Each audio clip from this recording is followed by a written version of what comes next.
오늘 함께 보실 하나님 말씀은 학개서입니다. 학개서 1장 3절에서 5절까지인데요.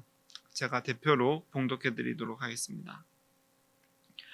여호와의 말씀이 선지자 학개에게 임하여 이르시되 이 성전이 황폐하였거늘 너희가 이때에 판벽한 집에 거주하는 것이 옳으냐? 그러므로 이제 만군의 여호와가 이같이 말하노니 너희는 너희의 행위를 살필지니라. 아멘. 네, 이제 학개서를 보려고 하는데요. 이 소선지서는 선지서 중에 길이가 짧은 것들을 소선지서라고 우리가 이야기하고 있고, 그 선지서 중에 가장 마지막으로 학개, 스가랴, 말라기 이렇게 구약이 마무리됩니다. 이 세 선지자들은 이제 포로 시기 이후에 스룹바벨 성전의 재건의 시기에 등장해서 이 예루살렘으로 돌아온 이스라엘에게 2차 제2성전을 재건하라고 명령을 전달하고 있습니다. 성경을 읽다 보면 특히 구약의 역사서들은 하나님이 말씀하시는 것들보다 사람들의 역사 그리고 행위, 말들, 이야기들이 많아서 우리가 인본주의적으로 읽게 되면 하나님의 뜻과 멀어져서 우리만의 교훈으로 삼게 될 때가 많아요. 선지서들은 역사적 배경을 하고 있는데 그 가운데 유독 하나님의 말씀을 그대로 전달하는 장면이 많이 등장합니다. 좀 더 하나님의 뜻과 하나님의 성품을 우리가 쉽게 직면하고 쉽게 알 수 있지 않을까 하는 기대감이 있는데요. 그러나 그마저도 우리가 사실 그 성경에 쓰여진 그 말 그대로의 명령과 그 결과만을 놓고 우리가 따라가다 보면 하나님의 뜻을 오해하기도 하고 또 각 시대를 살아가는 크리스천들이 잘못된 길로 우리가 오해할 수도 있다는 거죠. 학개, 스가랴, 말라기는 이 성전 재건을 촉구합니다. 오늘 말씀에 보면 이스라엘 백성이 포로 생활을 끝내게 되면서 예루살렘으로 돌아와 이제 성전을 짓고 각자 살아갈 삶의 터전을 닫게 되는데요. 그러한 배경 가운데 이제 돌아온 순수 혈통 이스라엘을 혼혈이 된 사마리아인들이 이제 방해하고 이 성전 건축을 미루게 됩니다. 그래서 이 학개서는 2절에 보면 이렇게 이야기합니다. 만군의 여호와가 이같이 말하여 이르노라. 이 백성이 말하기를 여호와의 전을 건축할 시기가 이르지 아니하였다 하느니라. 각종 방해와 환경의 어려움 때문에 이제 해야 할 일을 미루고 있는 것처럼 학개서에서 등장합니다. 포로에서 귀환하여 돌아온 이스라엘 백성들은 여호와의 전을 건축할 때가 아직 이르지 않았다라고 고백하면서 이제 자신들의 집을 짓는 거죠. 그리고 학개서를 통해서 성전이 황폐하였구나라는 것들을 우리가 알 수 있게 되고, 그럼에도 불구하고 각자 자기의 집을 짓는데 판벽한 집, 그러니까 아름답게 데코레이션 된 집을 짓는 것이 옳으냐라고 하나님께서 질책하시듯이 물어보신다는 거죠. 그리고 이렇게 이야기하십니다. 만군의 여호와가 말하노라 너희 행위를 살필지니라. 이렇게 이야기가 끝나죠.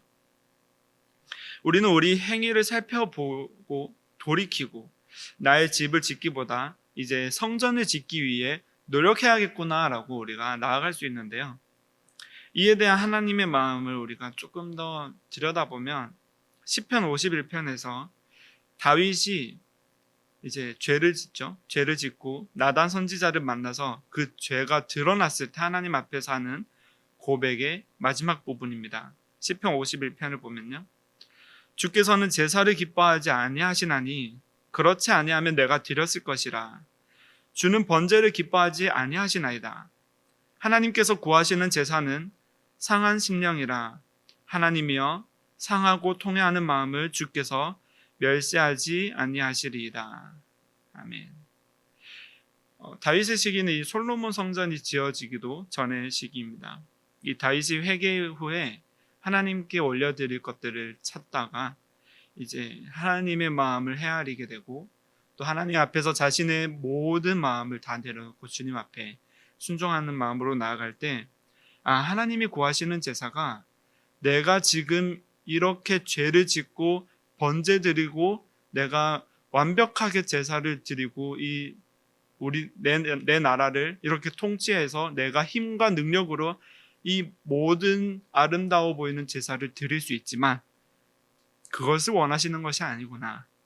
바로 상한 심령을 기뻐하시는구나 라고 고백하고 있는 것입니다. 번제가 아니라 상하고 통회하는 마음으로 주님 앞에 나아가면서 나의 이 상하고 통회하는 마음을 주여 받아주소서라고 고백하게 되는 거죠. 이 제사를 지내는 것이 곧 지금 포로 생활로에서 돌아온 이스라엘이 해야 할 성전을 짓는 것과 어떻게 보면 상응한다고 볼 수 있는데요. 하나님 앞에 우리가 드러내는 것에 집중하다 보면요, 이 학개서를 잘못 바라볼지도 모르겠습니다. 학개에서 우리에게 말씀하시는 이 만군의 여호와께서는 분명하게 성전을 지어라, 너희가 너희 집만 짓는 것이 옳으냐라고 이야기하고 있는데, 그렇다면 우리가 지어야 할 성전은 과연 무엇입니까? 요한복음 2장에서 보면 예수께서 대답하여 이르시되 너희가 이 성전을 헐라 내가 사흘 동안에 일으키리라. 유대인들이 이르되 이 성전은 46년 동안에 지었거늘 네가 3일 동안에 일으키겠느냐 하더라. 그러나 예수는 성전된 자기 육체를 가리켜 말씀하신 것이라. 예수님께서 성전의 패러다임을 정확하게 우리에게 알려주고 있어요. 성전된 예수님의 육체, 곧 사흘 만에 다시 지어질 완전한 성전, 부활하실 그분의 육체, 그리고 그분 자신이 되신 성전, 그것을 우리에게 알려주고 계시는 것입니다. 누가복음 22장을 보면요, 또 떡을 가져 감사 기도하시고 떼어 그들에게 주시며 이르시되 이것은 너희를 위하여 주는 내 몸이라. 너희가 이를 행하여 나를 기념하라 하시고. 그러니까 우리는 성전 그 자체인 예수님을 기념하고 하나님을 기억하고 하나님의 행사를 우리가 높여드리고 찬양해야 한다는 거예요. 그분을 우리 안에 모시고 살고 예수님의 몸된 교회를 이루며 살아가게 되는 것이 지금 우리가 해야 할, 우리에게 촉구하는 학개서의 말씀이라는 것입니다. 예수님이 우리에게 어떤 성전을 주셨나요? 사도행전 1장을 보면요, 요한은 물로 세례를 베풀었으나 너희는 몇 날이 못되어 성령으로 세례를 받으리라 하셨느니라 라고 고백하고 있습니다. 예수님이 승천하시면서 우리에게 주신 것이 보혜사 성령님입니다. 우리를 도우시는 분이시고 우리와 함께 하시는 분이시고 우리를 대신하여 중보하시는 분이시죠. 이제는 우리 안에 내주하시는 성령님으로 말미암아 우리가 그 성전을 지어가며 하나님을 기억하고 그 성전을 지음으로 말미암아 하나님의 통치를 우리가 바라보게 된다는 거예요.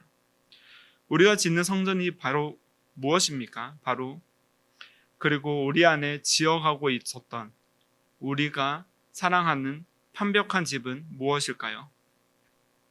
우리를 향한 성전 재건의 방해에 무너져서요, 우리는 우리 마음속에 우리가 주인 되고자 하는 집들을 짓고자 하게 됩니다. 우리 안에 성전 재건을 방해하는 것들, 그러니까 사탄과 마귀들이, 그리고 내 주변의 환경들이 나를 가로막고 서고 있는 나를 향한 고난과 내가 이해할 수 없는 환경과 일들이 나를 방해하고 있다는 거예요. 나는 성령을 구해야 되고 성령을 따라 살아가며 하나님의 나라를 구해야 하는데 우리가 그러지 못하는 이유를 우리 환경 탓으로 돌리고 있다는 것입니다. 하나님께서는 우리가 성령 구하기를 원하시며 구하는 자에게 후히 주시며 두드리는 자에게 열어주신다고 우리에게 약속하셨어요. 이 바로 성전은 하나님의 통치, 하나님의 도우심, 우리의 인도자를 우리가 우리 삶에서 고백하면서 하나님을 구하는 것으로 나아가는 것입니다. 포로 생활이 끝난 이스라엘에게 하나님이 요구하는 것이 바로 내가 너희의 왕됨을, 내가 너희의 인도자임을, 내가 너희를 회복할 회복자임을 너희가 알라는 것이에요. 하나님께서는 우리에게 상한 심령을 기다리고 계십니다. 곧 완벽한 집을 짓고 우리 스스로 살아보겠다는 노력과 우리 스스로의 능력을 바라보시는 것이 아니라 그들을 박해하여 성전을 짓다 말고 박해하는 자들과 어울려 잘 살아보려는 스스로의 노력이나 스스로를 믿고 사는 그런 이스라엘의 인생이 아니라 오직 하나님만 바라고 하나님께서만이 내 인생의 유일한 인도자 되심을 고백하며 간구하는 그 상한 심령, 가난한 마음으로 나아오라는 것이죠. 너희 행위를 살피라. 학개 선지자를 통해 말씀하신 이 만군 여호와의 말씀입니다. 우리 삶의 중심을 바라볼 때, 우리 행위를 살펴볼 때 완벽한 집을 지어가는 내가 주인이 되고 내가 기뻐하는 인생을 지어가는 것이 아니라 상한 심령으로 성전, 허물어진 내 마음 안에 허물어진 성전을 바라볼 때 나를 위해 죽으시고 삶 안에 부활하셔서 나에게 부활 소망을 주신 완벽히 재건된 성전, 그 예수 그리스도 앞에 우리가 그 보혈의 죄사함을 구하며 성령의 임재를 구하며 매일마다 이루어질 구원의 놀라우신 은혜와 성전 재건의 은혜가 우리 인생에서 매일마다 맛보아 알게 되고 또 간증되는 우리 모두가 되기를 주의 이름으로 축복합니다. 함께 기도하심으로 예배를 마치도록 하겠습니다. 우리 가운데 오신 성령님을 찬양합니다. 참 회개하는 심령, 상한 심령으로 주를 찾게 하시며 그리스도 보혈로 우리를 의롭게 여겨주시며 우리 삶 가운데 하나님의 통치가 재건되고 이 땅의 모든 교회들이 그리스도의 몸을 회복하는 은혜가 있도록 주의 뜻대로 임하여 주시옵소서. 이 시간 기도하며 나아갑니다. 모든 아뢰는 제목들을 주님 기억하여 주시고 들어주시고 간구하지 못한 것들도 회개하며 나아가지 못한 것들도 성령 하나님 우리 가운데 말씀하여 주시옵소서. 모든 것 가운데 주의 뜻대로 이루어질 때 감사함과 평안함으로 나아가게 하여 주시옵소서. 모든 것 살아계신 예수 그리스도의 이름으로 기도드렸습니다. 아멘. 계속해서 개인 기도하시면서 나아가겠습니다.